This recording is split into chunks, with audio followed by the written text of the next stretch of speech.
So, good afternoon to everybody, and welcome to a special edition of the World Hope Forum.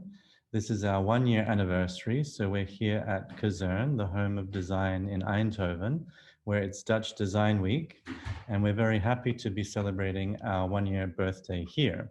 This was where Petra Janssen, our Dutch ambassador, launched the World Hope Forum last year, and we look forward to hearing from her in a little bit. This edition is a special event where we've decided to look at all of the inspiring books that are from different speakers around the world. So we look forward to sharing with you yet another dynamic and amazing program today. So to introduce that, we're going to first hear from Edelkoort, who is today going to be like the Oprah's book club, but it's going to be Lee's book club. So she's just as amazing as Oprah. I think we all agree. So welcome to Lee, and then she'll be sharing with you a special video that we prepared. Thank you, Philip. That's cool. Here's the new opera. Welcome, everybody. I'm very joyful to live this second version of our anniversary of our forum, which we started when we were in lockdown in Cape Town together with Philip. And after 1 year, we can already make up some minds about what is happening with our forum and how successful it has been. We've visited several countries. We have amazing ambassadors. The great thing in the COVID period was that we could travel to Japan, we could travel to Brazil, to America. So it sort of was a mental travel, which made it extra special, I think. Also, it's so beautiful to see how the different countries are reacting to the same problems and how the problems are of different magnitude, of course. And when you go back to what we wrote in the beginning, I wrote that the World Hope Forum main goal is to create a holistic global platform for the exchange and expansion of knowledge, the innovation of business practices, the resetting of industrial methods, the invention of alternative creative models, and the rethinking of places and rituals for presentations, as well as many other directions and initiatives yet to be discovered. And this is really what we are all about. We want to somehow take stock of what is happening in the world so the different currents can coexist together, exchange as well. We hope that in the next year, we will be able to be even more near to you. We would like you to become friends of the forum. We would like us to be even more dynamic. It takes time to build this, but it's already after 1 year a quite amazing result. And at each time when it's over the day, even if I've been nervous and so, I feel incredibly joyful and hopeful because the accumulation of testimonies makes that it fills your soul with hope. And talking of hope, in this book club, I'm so happy to say that that there is this new book out, the Book of Hope of Jane Goodall, and that came out at the end of this week. So that is a sort of cadeau for us, endorsing that word hope, which hopefully we become even a bigger symbol of where we want to go as a society. We made a very short video with little clips from what happened the last year, just to give you a taste, especially for those who don't know yet who we are, to see what you can take away from these amazing events. Is Ragnar putting this online? Yes. Okay, Ragnar, you can go.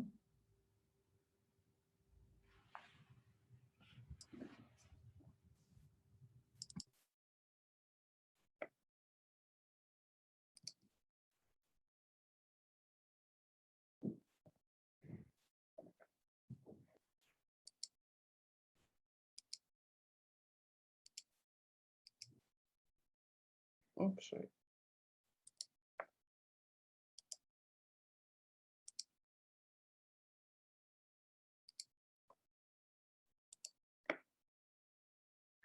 I just felt that, being in the position we are in, doing the work of forecasting we do, already activist after anti-fashion, that I needed to have this courage and voice to do something much more bigger. So with Philip, we decided to create this World Hope Forum, which is called this way because it's in direct opposition to the World Economic Forum.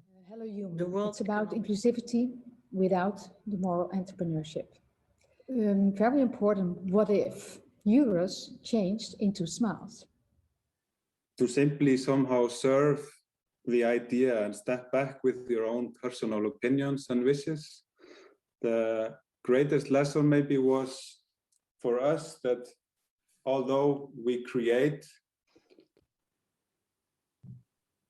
an idea or an object, these ideas are not entirely ours. The ideas, they come through us, and our role is somehow to serve them. I am a believer of the sentence, everything is personal. And I think this year has been a manifestation of how either we take things personally or they just, rewind and redefine themselves and show us different ways and different paths. So this is what we learn, to build things bottom up, to build things with the communities. And she said, maybe you can do something better. Maybe you can design something for them that's more stronger, that's something for day and night. So I just went to my studio and I made a sample out of leftover materials. Like I picked an old tent from my house and an old sleeping bag, and I just made a jacket with a zipper at the bottom so you could attach a waterproof sleeping bag to it. We're living in this postmodern world where we thought the Western was cool. We thought whatever we don't have was cool, but actually now it's the time to realize what we already have is the most precious thing. People from Amazon, that they collect the fruits, they are native people, and when they collect fruits, for instance, they take care of trees and they take care of the nature. So they don't allow people to cut the trees. And this is a way of working in a very sustainable way. I think most indigenous languages, or at least in Brazil, don't have a word for nature because they never see nature as a separate entity of themselves. Because all of the best relationships are reciprocal. And so you need to find a way that you're going to express your gratitude for all of the amazing things that you're going to get from nature. So an artist is not a special kind of person, but every person is a special kind of artist. And we all have to live like an artist. Even living in São Paulo, in a big city, and with all the consumption that we have, so now I changed a lot of my life, and I realized that I can live in a simple way, and this was a possibility that they gave to me to rethink and to see and to be more in contact with the nature and to have more connection with the nature. So sometimes I actually wonder if I found the driftwood or if it's vice versa and the wood actually found me. I kind of shaped my design practice and laid down a few ground rules for myself to follow, which I do to this date. And it basically means that everything I work on needs to be socially and environmentally justifiable, and I do my very best to stay true to this. We created sort of a group of environmental activists. This was years before the pandemic.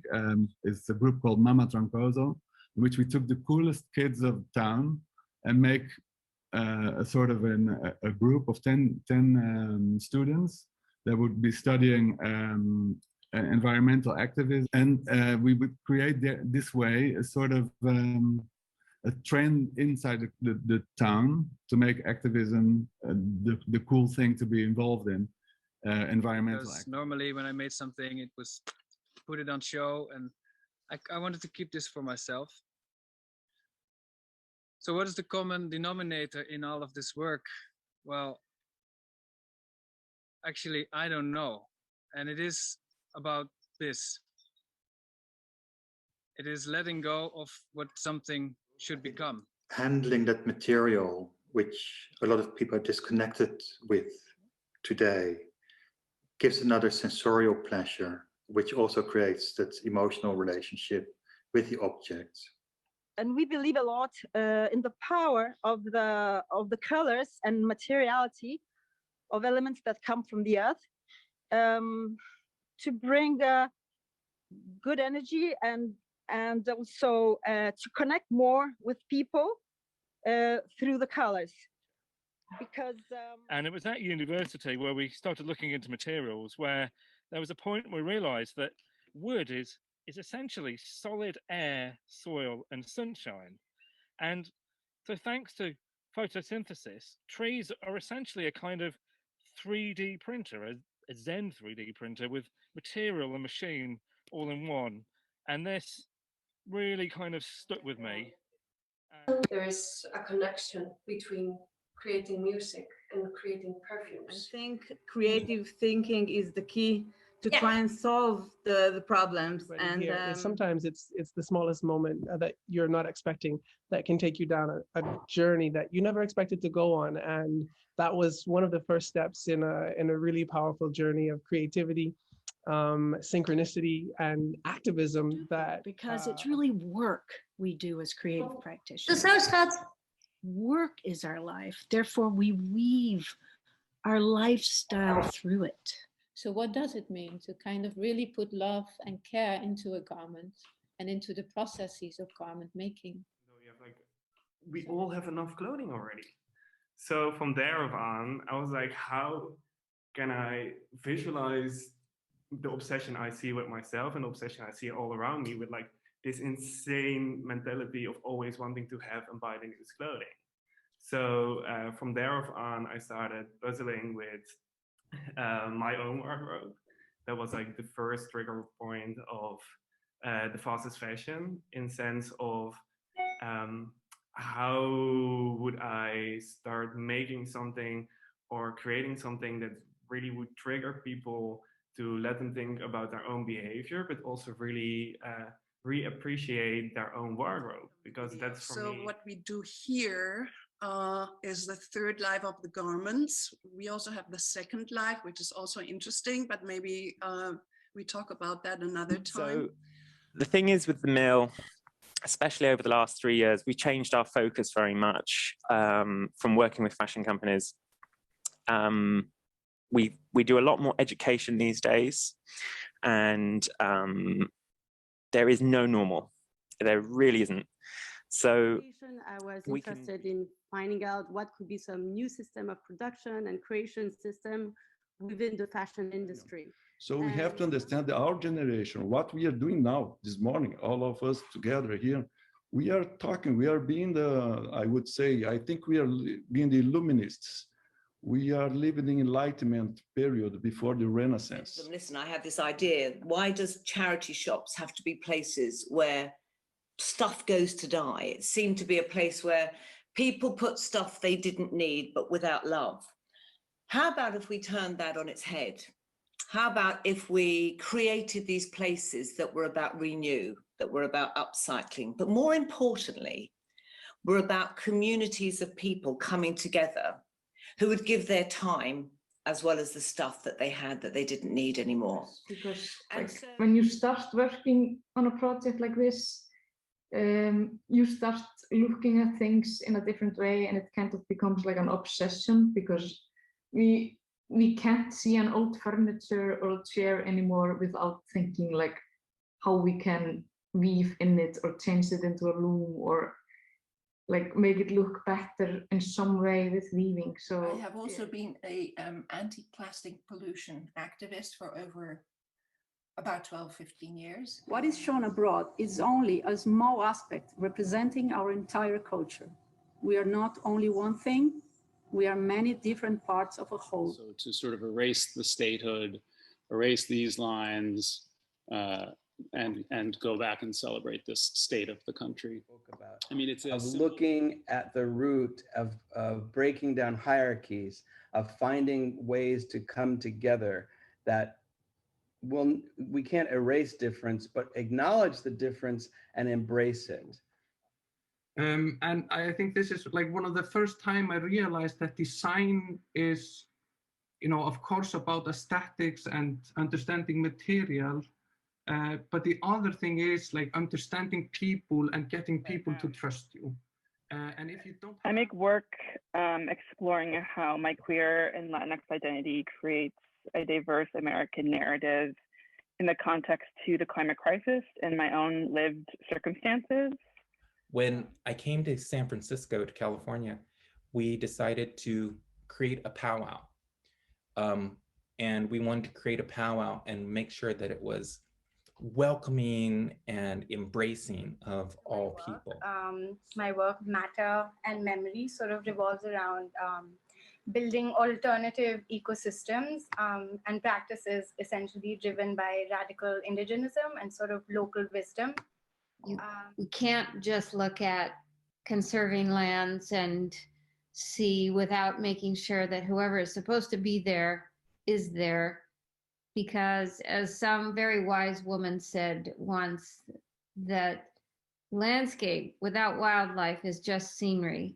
And once we began to work in areas where there were a lot of species missing, this changed our work utterly and set us off on a course that I don't think will ever be finished, but we're going a long way to bringing back extirpated species. The scale is so big that all meaning collapses. So the idea is that to understand the issue, you have to go past it. To understand the future, you might have to understand the past. We see uncertainty as possibility. We embrace uncertainty for what it is, opportunity. Having a space where you can be human is having a space where you can search together without ever finding one final answer. And as long as you can keep searching together and share that search, then actually you can be human, and then there's hope. So that was impressive, even if it was fast, to see the variety and the concordances and all the voices and all the noses going in the same direction. This is really what we want to obtain, is that if we continue to do this, bigger groups of people will be subject to this change, and then we will get together and it becomes a force. First, for